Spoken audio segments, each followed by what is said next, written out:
Welcome to the Collage Podcast, and thank you for making us a part of your day.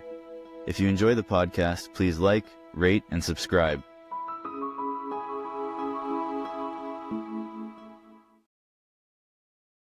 Hey, we want to welcome you to another edition of the Collage Podcast. Good to be here. Again, we're recording out of a little town called Temple, Texas, here, and out of a little place called Feed My Sheep.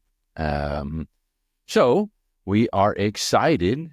We have a guest today. Well, we always have a guest, but we are excited about our guest today. So we have Yuni here today. So Yuni, for everybody out there, tell us a little bit about you. We are getting to meet each other for the first time today. Right. So They're downstairs. there we go. I actually, and not just, Full speed. yeah. And so not just, figuratively ran into each other. Like she was walking out one door, I'm walking in another. I'm like, I gotta go. And then cause I didn't realize she was coming up here and I was going in there. So With your sandwich or your Yeah. wrap, did you finish? I did, but you're not supposed to tell everybody that because I gave up bread products and I was eating.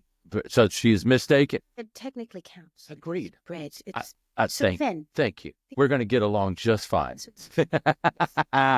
So Yuni, tell us a little bit about you. About me personally, I am a wife. I am a mother. I am a friend to a few. Okay. Love. We have a nonprofit, and we've been here quite a few times. And so I definitely love coming here. I'm learning a lot from being a part of Feed My Sheep and just getting to in the nooks and crannies of your programs and your services. So it's been great. I've met great people, including yourself. Whoa. Today. Look at you you're trying to butter me up right there. Yeah. Tonight, you're gonna be so slippery with me. Just I grew up in a military town. Father served in military for about 29 years, and so service is what I know. Okay. And so having the nonprofit is what I know, and being a part of other nonprofits and programs that have their services and things. It's an easy involvement. Very nice. So we're going to so you are from what military town would you say? What? Oh, good old Colleen. Okay. So you're from this area. That's those.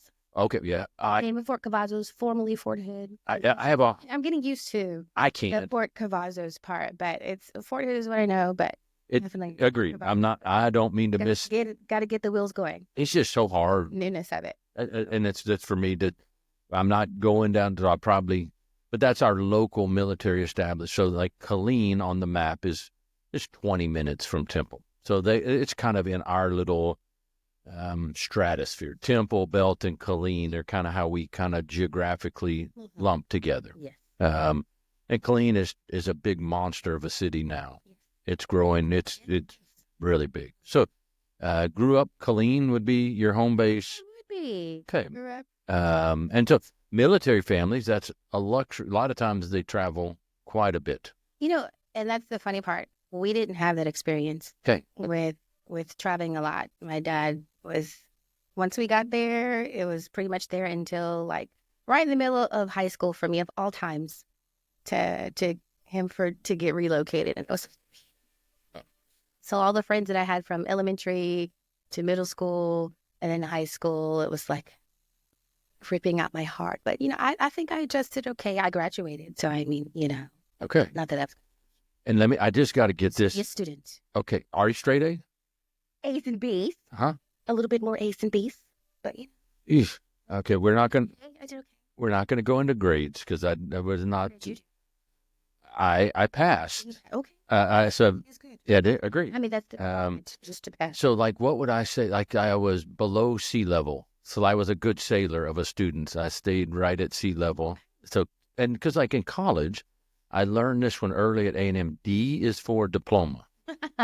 So that was my model. Now I got to ask this, out of the clean schools, the one that you attended high school for a little bit, are you a Kangaroo, Ellison, or Harker Heights? Which school did you go to? Well, Or Coppers Cove? Colleen, but we went to Heights. Used to be a ninth grade center. Okay. So I'm really telling my age. So it's like, Okay. so before it was a high school, it was a ninth grade center. And so I went to the ninth grade center before it was Harker Heights High School, and then you went there your freshman year, and then you transferred over to Killeen. So I went to ninth grade center, and then I went just a few months into Killeen High School. So kangaroo. So people, it is hard. Like, this is going to be very difficult for me to do a podcast because I'm a Temple Wildcat, and Killeen Kangaroos are. Waco High was our number one most hated rivalry. Killeen was number two. Killeen was like, you did not like Killeen. So we'll try to make it work. We're going to make this work. Invite you if you. Okay, let me ask. You said something that was intriguing to me. We're going to go back. You said that a life of service, because your father, military. I mean, and that is the military's core essence, is you're serving. I mean, that's what it's about. Tell me what it means. So you said that's just natural to you. Like, and you just said, and we're not skipping your nonprofit. Okay, so but we're going that way, but it is intriguing to me. That was just in your introduction. You said, hey, this is who I am. My dad was in the military, and just service this is the world I know. Tell me what that means. What is serving others means what? I think it's selflessness. Okay. It's sacrifice.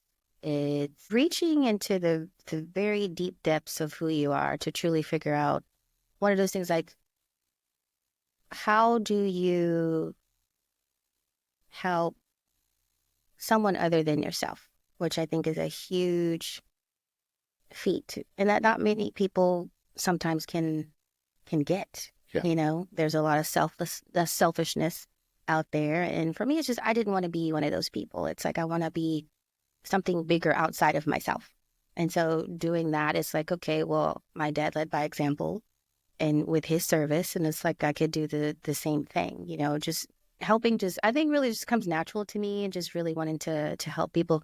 Helping people, the whole cliche thing is like you help people, it brings you joy and happiness, but it really does. Yeah. When you help other people, it just brings you so much joy, and I think it's a piece of my life that I think I wouldn't want to not have incorporated into my life and what it is that I'm doing as an individual, what we're doing as a family and nonprofit, and all the things. It just fits so well, and so it's just a natural progression in terms of how I want to walk this journey of life. Agreed. And like it's interesting to me, like in the world that we're in now, if somebody says, I want to serve others, I want to put others in front of me, you almost have to sort of say it apologetically, like, hey, I'm so sorry, but I really just want to help people. And that's kind of how far the world has gone one direction, to be so, what is it, egocentric, where I'm only concerned about self-preservation and that we've gone to the nth most degree as a whole. And to go, it's just about, on all different sides. I'm just worried about me and getting mine. Yes. That's very self-centered focus of life. That's fine. It's mine. Yeah. Or why do I need to worry about them? I got my own problems. Yeah. Again, that's the same animal manifest. I can't do anything about them because they won't even help themselves. So I'll just take care of me, which we do need to take care of ourselves. Not saying that. But so out of that, this life of serving others is, I would say, it's how we were made. Yeah, I think so. I think you have people too that kind of, a lot of us do have our unresolved traumas, which puts you into a survival mode in terms of you are about self-preservation. I think that's a very natural thing to do, is to just kind of be in your own space, in your own bubble, trying to survive your day to day, your minute to minute. And so that's understandable. And so, I think it's very courageous when those, people can get outside of that, process their traumas, or learning to process their traumas along the way, and figuring out that, even though you're in the midst of your own trauma, you could still help others. And so, service is it's a very thing that you have to dedicate to it. It's an ongoing, evolving, evolution of, self. I think as people, we're always evolving Okay. Should be, I think, always evolve Tell me what that means. as a person. Like, you're not the same person you were as 8 years old. Fair. Not the same person you were as a preteen or a teenager or in your young 20s or 30s. Like, you're having teachable moments, life lessons, and these things mold you as an individual. And I think they bring you like full circle and taking your life lessons and using those to help other people who are struggling or who are once in the space that you were, helping them to come out of that is of service. Sharing your story, that's service. Service doesn't always have to be this big, rambunctious, robust thing. Like, service can be the smallest thing. You smile at someone today, or you shake someone's hand today, you compliment someone today. You ask someone when I ask someone, how are you doing? I really want to know, like, how are you doing? Like, it's not a surface level question for me. Like, I really want to know, how was your day today? And if you give me a whole novel, then that's a novel that I'll be interested in hearing. So, it's, services, it could be robust, it could be big, or it could just be the simplest, smallest little teeny tiny thing. And so, people, I think once you realize that your service, whatever that might be, it's helpful. If you're willing to just share it and touch it, it's just a helpful thing. Can you imagine, like, and maybe you do, like, or imagine the world if everybody had a mindset of true intentionality like that, Mm-hmm. and me included, in that where you truly did care about the answers that people gave, and you really listened to the responses, and you really wanted to interject in those stories where it's appropriate too. And then what's funny in a non-funny way is that's the exact world we all would desire to live in. Like, if you had said, man, Jeff, tell me where you're the happiest, where people care about me and I know I belong and I have a place and I fit within these things and I understand. It's not perfect. So it's the world that I would venture to say that we were made to live in. I think a very valid point, a very Okay. good point that you made is like, people just want you to care. That's it. They just want you to acknowledge them. They want you to see them. Like, whatever it is that you're going through, I see you. You're valuable. And let's figure out how to help you get from point A to B, or if we're trying to get from point A to Z, or just really trying to help you in your journey to get there. And I think that's really it. That's it. I mean, I would agree. So like this, and we're going to deviate just a bit. I believe here, the number one thing that we can provide to every person here is that they are noticed. Yes. Okay. And I've gone through different chapters. I have many people that I run into. I'd love to help them. And it with much clarity. Somebody who's suffering from addiction. It is much clearer in my mind that the best thing for them is to be free of this addiction. Absolutely. It's not so clear in their mind. Yeah. Well, I think when it comes to addiction or other type of mental like locks, if you will, it's the judgment. Will people judge me? Yeah. And I think, if you approach from a place of like really tender loving care, TLC, little like really showing up to where, individuals feel like they're not being judged for their downfalls or their slips or their struggles. And I think once people really, really see that, they are able to bring down those barriers, bring down those walls. And like you said, like, I see you. And that's a very important, beautiful thing for you to tell someone. It's like, I see you where you are. I see you and I see where you want to be. And it's like, even though you might have some trips and falls and stumbles along the way, that's okay. If we got to go back to point A, let's just go back to point A. That's right. Like, as long as you're proactive and wanting to help yourself, because they have to be an equal participant themselves. Fair. In their own journey to recovery. And so, caring is a huge component. And I think that the non-judgmental part of it helps them take huge steps forward in their own recovery and I agree. Healing. Hey, before we go any further, so for all the people listening, tell us about the nonprofit that you started. Yes. Okay, that you started, that you are running. Correct. Tell us about that, and then we're going to keep going down this path, but I want that spoken early. Okay, so well, I appreciate it. Yeah. What we have, and we're called Scootable. Scootable. Scootable, that's one word. Uh-huh. Okay. Scootable. Scootable. Scootable.org. Okay. Come see us. We would love to see you. Visit the page, a couple of clicks. That. That was good. That was nice. I wasn't even practicing. That was nice. Uh-huh. I'm trying here. Okay. Okay, so scootable.org. .org. We help divorcees. Divorcees. Divorcees who are either pre-divorce, already in their journey, or post-divorce, like newly divorced. Okay. And so Male and female? male and female. Okay, fair. Like, there are Because both get divorced. So divorce will hit both sides of the fence. Okay. So I can only imagine, women, yes, we know that women are, would be at the forefront of kind of possibly needing some help, but men would also need help. There's good women, there's good men. It's just sometimes you hear the thing is like they were horrible together in a marriage, but they would be good separate, friends apart, or it just didn't work out for whatever reason. And, a man, to me, he's still an individual. He's a valuable individual. He still has, things that he wants to accomplish as well as her. So when you separate and divide, assets, children, all of the things, it's a very hard thing.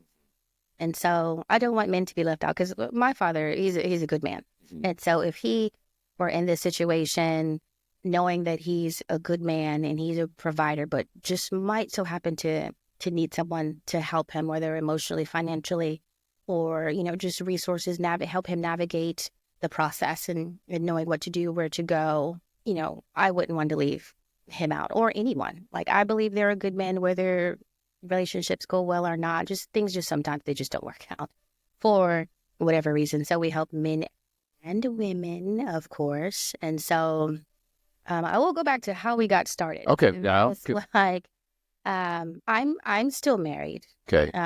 But how we got started was, I had one of my good best friends from college. We're 20 plus years in our friendship, and knew her spouse in college. Nice, charismatic person. And it just, marriage is hard. Mm-hmm. Fair. Period. And there's struggles and all of the things, but just one of those things to where it's like, okay, well, it didn't work out. And so she just didn't know what to do. She didn't know where to turn. She didn't know what were next steps. Nothing. And so it was like, okay, naturally as a friend, it's like, okay, let's dig deep. Let's see what we can find. And we found a lot of nothing. Okay. And that's not to say that we scoured all 50 states and all of the things to dig deep to see what might have been available. But we just didn't see anything. Definitely nothing on a national level that we could find. If you found something, let me know. You can email us and then let us know. There's a contacts page on Scootable.org. And you can let us know. You don't play around. Like, she don't play. We're trying to let the people know that we're here. Agreed. But didn't see anything on a national level. Okay. Not really anything on a local level. So it was just like, man, like it doesn't feel good. And so we talked about it for months, and just one day we were like, we should start a nonprofit. Okay. And so, but months and months went by. Mm-hmm. And we hadn't said anything about it. We said it that one night. And months went by, and then it was constantly on my mind. And so I'm just thinking, not communicating that to her, but just on my mind and thinking, man, how could we do this? And so one day she brought it back up to me. So I'm like, it's on your mind too, because it's on my mind. Mm-hmm. And so it's just like, let's just do it. And so we did it. And so here we are at Scootable.org. Okay. And what do y'all like? So tell me about this process of walking somebody through that chapter. Because I'm emotionally stressful. I would fix it. I've only been on one side of it. I was a child whose parents got divorced. Yeah. Okay, so I've been on that side, but I've never been on the other side. Like, I'm in a relationship, we were still married. But I would imagine on this, it's a extremely difficult It is hard time. very stressful, especially if it's one thing to be amicable and you both are like, okay, this is not working out. And so you know that it's not working out and you both agree like, okay, we're just gonna, go our separate ways. But, I don't hate you. You don't hate me. And it could be, a culture, like an okay type of thing. And you can go along to get along kind of thing. And then there's the other side of it to where I hate your guts, you hate my guts kind of thing. And it's like, it can be really, really stressful and a nasty process. And so, just getting people to know that it's okay to feel how you feel and that you can find help. And it's like, we want to be national, but obviously we're starting locally in terms of, our footprint. We're trying to maximize this footprint and grow because we don't want to grow too big to where we're disservice. We can't really, help everyone who might come to us because, their needs are imminent. But what we do have on Scootable.org is if you go we have an information and resources page and you can find information for, food assistance. You can learn about your insurance option, about transportation. You can learn about support groups on a national level. And that list is always growing. And so we're constantly adding to it in terms of what we're learning nationally that people can look into. There's information about the divorce process, like step by step. So it's like what you're to expect once you get started. These are the steps in terms of the timeline. This is the beginning and this is the end. And it can take, at this point, I think divorces are taking 2+ years. 2+ years. 2+ years. That depends if you have children. Like if you have children, that could be a longer process. And so, just helping people to understand and get an idea of what it's going to be like for them. There's information in there about domestic violence. There's information about, the grief process of going through a divorce. Because, they say that going through a divorce is like experiencing a death. And so there are, those stages of, what we're calling like divorce grief. And so you can learn about that. And there's also on that page to where you can know how to talk to your children about the process. And it's like, even if you have a great relationship with your children, that doesn't mean it's not going to be a hard conversation. Yeah. And so we also have information and resources that you can look into, that you can delve into and, help you along the way. And so we do have case management for a few Texas counties to where, they can reach out to us and we can kind of get a little bit more specific in terms of their needs, in terms of, how we can help them a little bit better. And we're only just trying to grow that. Okay. So interesting on that. So because we don't lose sight, but in theory, every marriage started at a place that two people believed that they wanted to live life together. Yes. Okay. And then for this or that occurred. And then many marriages also involve kids, that they've got families. They've got these things that are part of this process. And it is, I like the fact that you say grief is losing something that was dear to you. Yeah. Like we go, somebody loses their pet. If you cared about the pet, you can go through the stages of grief. Absolutely. It's not just in a relationship that you have devoted time and life and caring.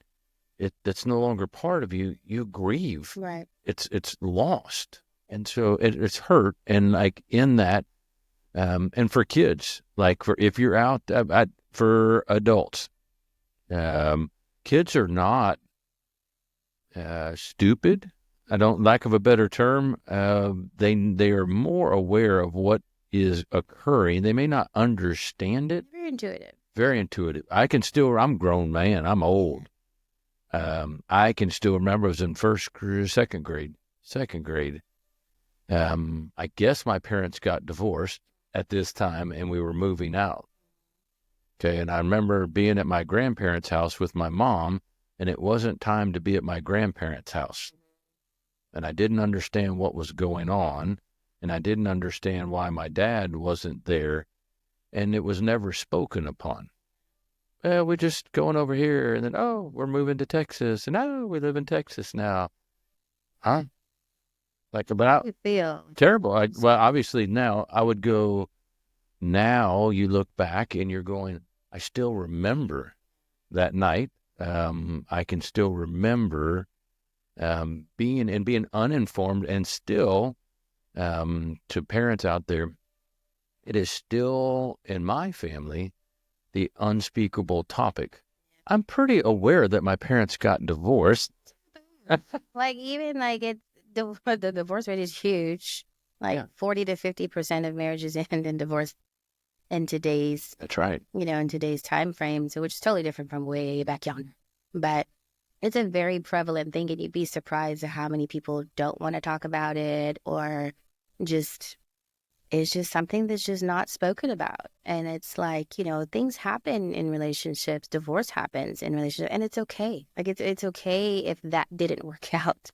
It's okay to rebuild and get you a refresh or restart and start over. Like it's okay to do that. Like I don't think there's anything taboo about something that, no longer worked for you, and to moving into something that might be better suited for you and for your family, and to just rebuild and find your happiness. Like no one wants to be stuck in something that they're not happy in. And so it's like, if it doesn't work out, you process the grief, and, you do the rebuilding and you move on. And the other unfortunate caveat to that is, of course, domestic violence. Well, I agree. Whole other. So it's like domestic violence happens, which is a very horrible thing. And, that's another obvious reason for, divorce and things like that. So it's like, if something's not fitting within your values, your thought, and your vision of your whole picture, of your life picture, your family picture,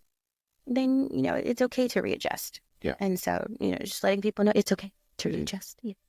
It's interesting. I was having a conversation with somebody, not this past Monday, the Monday previous, very, very high level executive, and she was talking with one of her coworkers, and they're not at the stage they're getting divorced in her marriage, but they're at that. But this lady, high functioning, is in such a place, doesn't know how to get access to bank accounts, to all of these different things. She's stuck. Yeah. She doesn't know how to even navigate out, and she's in a domestic violent situation, but she can't feel at this juncture that she could get out, because I don't have the car's not in my name.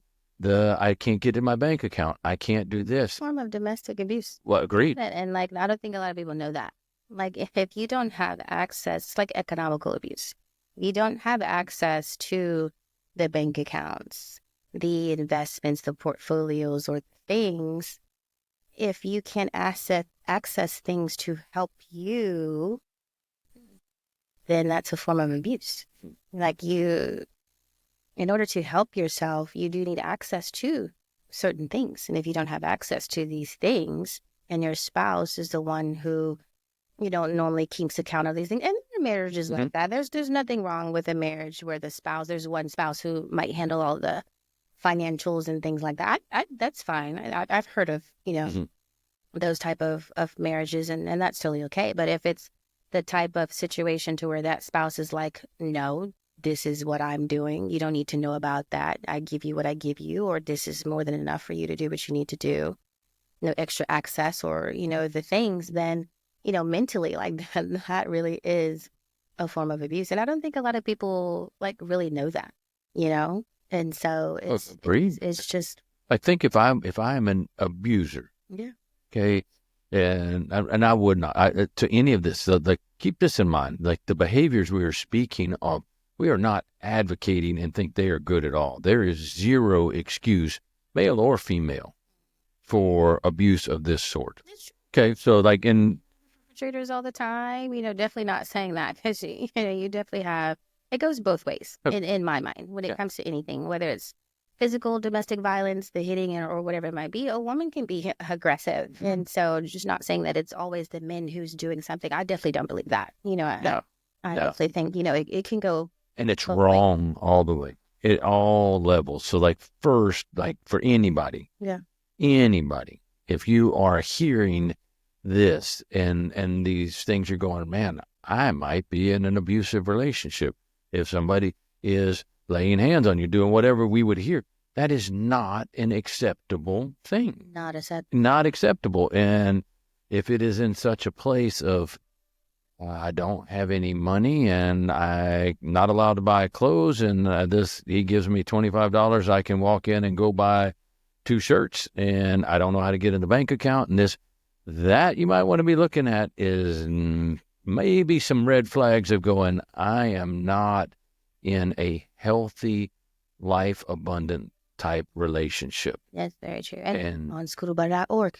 Okay, that's right. There's resources on domestic violence. We have a specific page devoted to domestic violence, and you can find a slither of resources, warning signs, what to look for. Even if abuse can happen gradually over time. It's not like just a bam, like this is it. It gradually happens over time, and some people might think that, oh, that was, they didn't mean it, they apologized, and then it's something else, and then things can be subtle that you're not thinking and calculating that this is form of domestic violence or abuse. And so we do have a page specifically for domestic violence to where you can know the signs. There are resources, people that you can contact, resources, organizations. Yes. Yeah. So it's a very real thing. We definitely want to make sure to touch on that very sensitive subject. So we do have that information. Agreed. And like the abuse subject is one, in this we're talking about, it's an imbalance of power. Yeah. But it's not like all of a sudden just, it could be, but generally it's not like, oh, wake up and all these.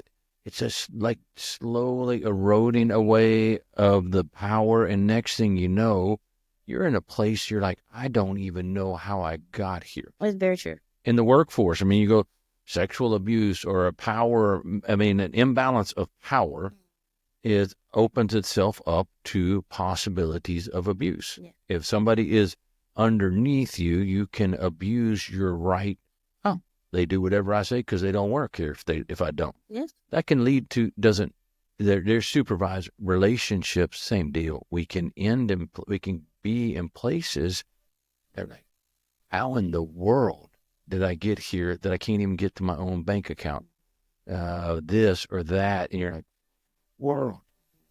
And then to go, how to get out, even more daunting. Yeah. And to go, and then to try to navigate some of these areas completely on your own is overwhelming. And that's that's our purpose. It's definitely to help you in your process, to help you in your journey, to get you connected to others, resources, all of the things. We're really just trying to think of everything that a divorcee would need in terms of what can make their journey more manageable, how to help them navigate better. Like that's really what we're trying to do, trying to help them figure out what they can do for self and what they can do to help their families to heal and thrive. And so that's definitely what we're trying to help divorcees, do. And so it's a journey for sure. It's a lot of networking and trying to reach out to organizations, and we're so new, and so it's a lot of cold calling and emailing and and that's okay. Yeah. It's part of the journey because we're on our own journey as well, trying to make sure that we can, we're in the trenches trying to make sure that we can get all the resources that we can for divorcees to try to help themselves with their mental health, because it is so stressful. It is so overwhelming. Mm-hmm. And then again, there's all of the emotion. There's anger, there's sadness, there's depression. There's so many things. And so, it can be hard for them to show up for themselves. And so, we're trying to help you to know that it's okay to feel how you feel all of the things, Yeah. feel all of that. And so, in terms of with Feed My Sheep and what you all do, which I think is a lovely organization, Feed My Sheep. And so I'm supposed to say, hold on, Feed My Sheep, temple.org. Yeah, give me 5 right there. Did you hear that? Yeah, that just happened. Homelessness is another thing that Yeah. also happens with divorcees. I agreed. And it happens about, if I can get my number right, I could be wrong, don't quote me. But if you can find it, you can let me know on Scootable.org. Send me a message to say, Way did better. I get it right? Way I better. think it's 30% of women and children experience homelessness Yeah. when they go through divorce. Agreed. And we would say I would feel pretty confident in that answer, at least for a term of time. That's not permanent. Yes. And then we would use, there's definitions of homeless. Yes. So there's the HUD definition, and then there's the one the school districts use. I would agree completely on that one. Not that I would disagree with whatever, but like the school district's definition is insecure housing counts as homeless. If you have to go stay at a relative's house and you're sleeping on the couch for a month, you're homeless. If you're staying in a hotel, you're homeless. Okay, so it's not like, but so I would agree. I mean, like there's going to be a process of that, and then people are going, it would be, death is a pretty solid life moment. Yeah. Losing a spouse in this way is right up there in the big, big moments of our life. And it's a topic still societally that we don't really speak on much. Yeah. And so people are left, if we go, somebody passes away, okay, nobody would go, Jeff, good luck. You're on your own. Go figure it out. Yeah. People walk through that process and they do this and they go, oh, he lost a loved one and this and that. Oh, we need to be with him. We need to support. We need divorce. You can feel, but this is what we're trying to alleviate. Not, you can feel that you are completely on your own. All your friends, guess what? They may got split up. It's a very real thing. You have friends in marriage, and friends will split. They'll go to one side or the other. That's right. And so it can be a very lonely place, especially with families. Some families don't believe in divorce. Well, agreed. And so that's another thing. It's like, this is something that, our family doesn't do. And it's, you could be on your own and that, no friends, no family. So it could be a very lonely place to be. Or sometimes you just don't want to share. Well, agreed. You don't want people to know what's going on. So then you keep it to yourself, and it's, you feel a little isolated, whether that's no friends, no family, or you're just keeping it to yourself. You're keeping yourself in kind of like an isolated space. Agreed. And people have to, want to decide for themselves what they want to share. So, we always say, and sometimes getting access to counselors, therapy, things like that is not financially feasible. So it's like, do you have a trusted friend? Do you have, maybe a coworker, an acquaintance that you can talk to that you feel safe with? Or, maybe some support groups, or, if you do go to church, a pastor, or, some churches do have support groups themselves. Like, find your people, so that you don't have to go through this by yourself. Get out there in Scootable.org. We are I don't know. people. And so, Yeah. We call it, when we're reaching out and trying to help people, and we say, your Scootable village, right? Oh, sure. As our signature, because it's just, it takes a village. It really does, with other communities, organizations, resources. It really does take a community of resources, people, services to do the work that we're doing. And so we're just trying to collect it all as much as we can so that we can have it available and, really be a full service, a full spectrum of information and resources that, divorcees can grab and hold on to. So. Very good. And like this, like even doing this the world we're in, it's still like, it's crazy percentage-wise. there's a decent population of people that'll be listening to the podcast going, oh, I can't believe they're telling everybody to go get divorced. Why are we talking about that? We're not saying that. We are not saying those words. I did say I'm still married. That's right. And happily married. And so, like, again, like, we absolutely, not even a question, believe in marriage. Yeah, that's right. We believe in the union of marriage. Your marriage is your marriage. You do what you do in your marriage. But for those that they couldn't figure it out or they couldn't make it work, like, that's okay. And there's a safe space. That's right. For them to come to at Scootable.org. That's right. And so it's just like, we believe in marriage, we're cheerleaders for marriage, but for those who didn't quite get to make it to the finish line, we're here for you. We want to help you, again, with your healing and your thriving and your success.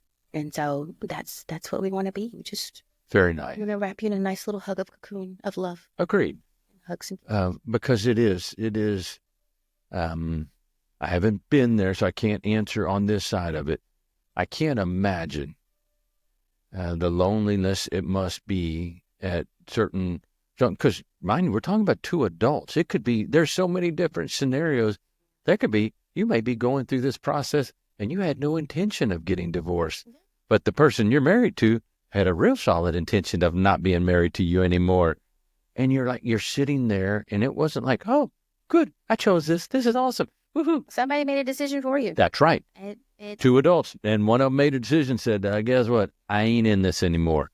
And see ya. And then you are then, okay, it could, and so some of these things like this, it could be just one night you are, and the next night you ain't. Yeah. And they're gone. And you're going, oh my gosh.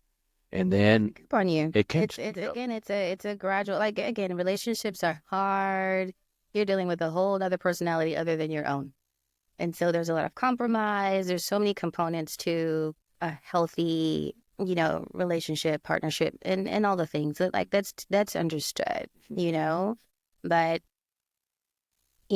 when you're so focused and you're living your day to day, I think sometimes you miss the signs of the warning signs of divorce. And so it's, you just take a step back and you think like, what did I miss? Right. And probably if you just sit with yourself and you really think about it and you're like, wow, that happened and that happened and that happened. And I really just was like, I'll get to it. We'll talk about it. We'll, fair. We'll get in therapy or we'll do the things, and you just don't get to it.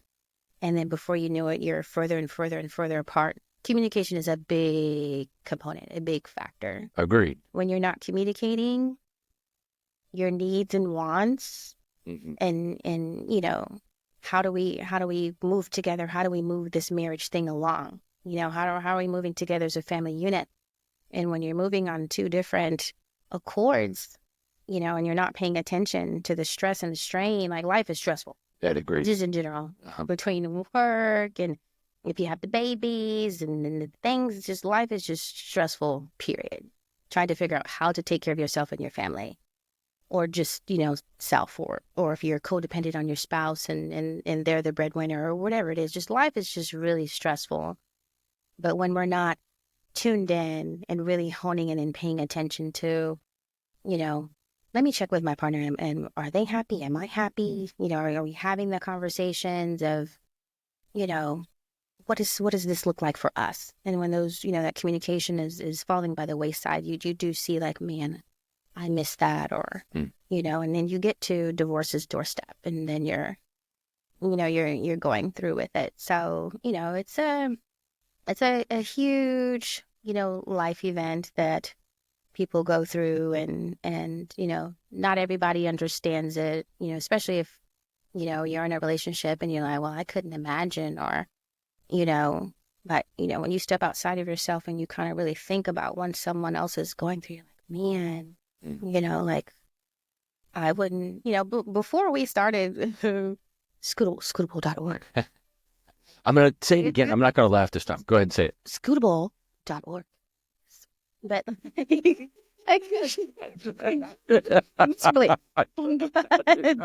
like, before we started, like, I wouldn't know what to do, honestly. Yeah.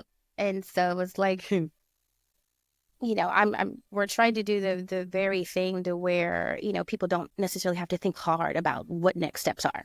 Where do I go? What can I find? And so we're just trying to fill the gap in that way on Scootable.org. Didn't laugh that You, time. you too. I did a good job. There you go. You too. And what I really like, so out of this, and then we're going to come to this place, what I really found very enjoyable, like both of us would agree, like the people that we work with are going into places we wouldn't wish upon anybody. Yeah. They're in very dark, difficult places that we're not sitting there, man, I sure hope I got more customers. Yeah. No. But what we're trying to do is the heart of it is maybe to feel the hurt of this life is so difficult, to just simply know that somebody sees the hurt that you're going through and you're not alone. Yes. That's it. We're just going to walk through this, and it's biblical. I mean, like what? Though I walk through the valley of the shadow of death, I'm not alone. Okay. And then the pastures are green. I'm not alone there, but I'm also not alone in the dark. And so what I like at this is some of these moments, and divorce is one of those moments where it could be totally feel like you're all alone in a dark place, all by yourself, and you can't let anybody even know possibly that I am lost. Yes. Okay. What I like is y'all provide a way for somebody to at least reach out and say, I might be lost. Yes. And they can hear another voice and to say, hey, guess what? I ain't the light, but I'm going to make sure that you ain't alone in this room. Absolutely. And we're going to walk towards the light. And then you are going to provide that information, because it is comfort. It doesn't change the situation. No. But to know that somebody is there with you makes the miserable times survivable. Yes. Yes. And where can they find this information on? That is Scootable.org. Man. Did you see? I did that very well. You did it great. Yeah, excellent. And then before this, don't forget this. Have you met Kay up here yet? I have not. Okay, so before you leave, so we're not getting off track, but you need to meet Kay and our resource. It's Misty, wherever she went. I know. So, Misty, we're going to give a shout out to Misty. Misty is, but like her, relationships. Yeah. So Misty she's home and taking care of her husband and doing family stuff. Life doesn't cease to keep coming at people as long as we are breathing. Life is still coming. Life is lifing. That's right. Life. And we were just joking, Bobby and I, one of our guys out there, he's put out there, adulting is difficult. It is difficult. Whatever that means. I don't even know, but adulting, It is. It's tough. We make choices every day. We do. Every day. Every second of every day. Every second of every day. And it's like, man, what choice do I make today? Or what choice has the day made for me? Or has life made for me? It's a challenge. Okay. So like this drives my son, and anybody who knows me, drives him a little bit crazy. I must say it 1,000,000 times a day in my head, because I think life is one solid series of choices. And the only choice I have, so like mine is, I think the only choice I truly control is my reaction to the world. So I say over and over and over and over and over and over, I can't control the weather. I simply can control how I react to the weather. I like that. So mine is simply that, is my choice is my response. So here, I'm going to give you, ready here, you can put this on Scootable.org. I'm going to give this to you. .org. This is, so my formula, my mathematical formula for life along those same premise, okay, is, so mathematics, even though I'm terrible at math, is E plus R equals O. And the R is the variable in the equation. So an event plus my response equals the outcome, and I control the R. I like. Okay, so the life does not determine the outcome to me. I am part of the formula that determines that. Yeah. I have an ability, I am in control of the formula. I can't control the event, Yes. but I can control the response, and those together equal the outcome. Yes. Like this, to go to Scootable.org. Man. There you go. I slid that one in. But like that is a way to put more in your corner of the R. That is more in the response. The more you have in the response, the more you control that, the more you realize the outcome is in your hands. Yes. That is power. I love it. It is power. And I think a lot of people sometimes don't realize like you are as much of an important component and variable in your own story, in your own equation, in your own formula. Like you are it. That's it. And you are very important to your success, to your Agreed. healing, to your recovery. Why did it take us this long to get here? What in the world are you doing, Yuni? You're killing me. Agreed. Yeah. At the end of the day, okay, we'll go a whole other day. Like, if they let us loose, we get all kind of trouble because we could talk. Yes, we can. Because, ready, we lose in this world so much of how much we are responsible in our own lives. Yes. We sit by and we think we're passengers in the car, and really we are driving this car. And we do not and we allow ourselves to even be put in the back. We control the response. I cannot control when things happen, good or bad. Yeah. We may walk out of here and something really good may happen, something really bad may happen. I don't know. Right. I can control my response and my reaction. Yeah.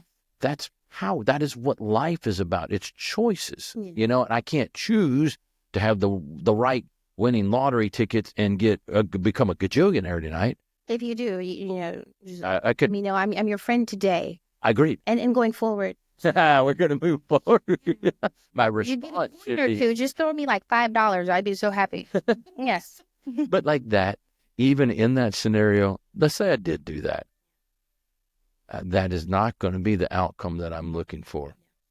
I can still have that moment and still be the passenger in the car. And even the times that you realize in life, the clearest that I am truly in control is those moments that are the darkest. Yeah. I have a choice to make. I can either quit or I can fight. Oh, you can. That beautifully said. Okay. And so out of that, we are saying in this, it's terrible on the divorce deal. We're just simply saying, you're not alone. Not alone. You are not powerless.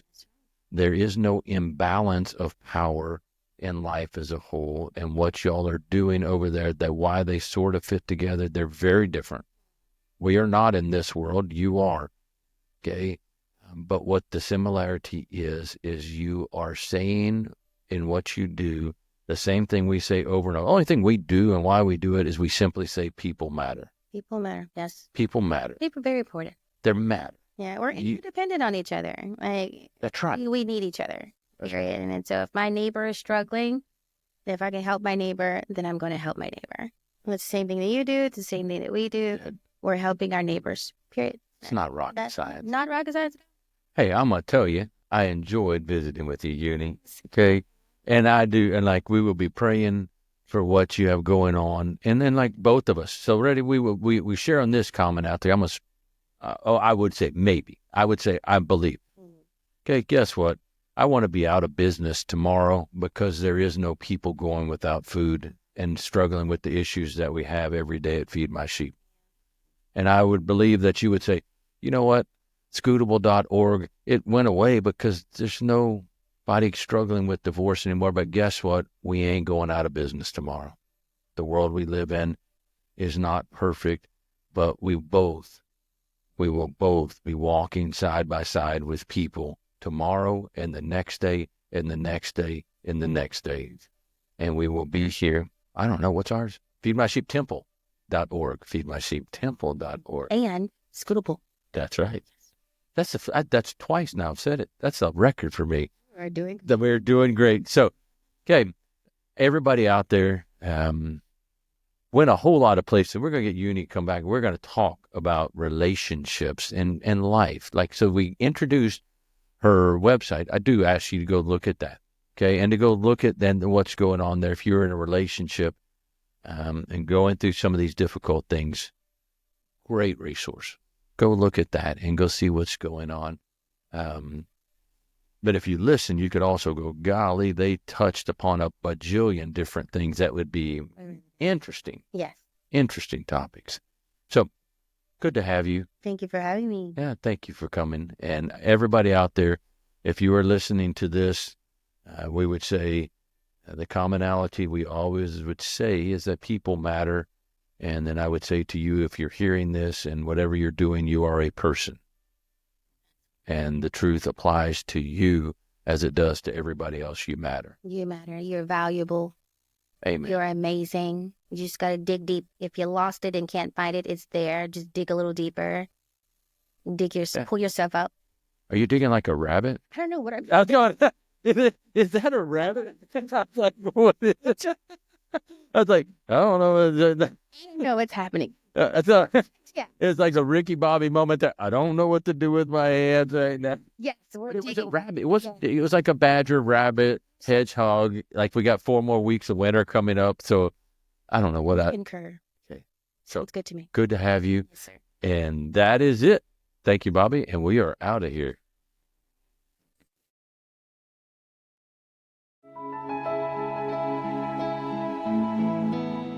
Thank you for listening to this episode of the Collage Podcast, a production of Red Cord Media. For more information on this and other podcasts, please visit redcordmedia.org.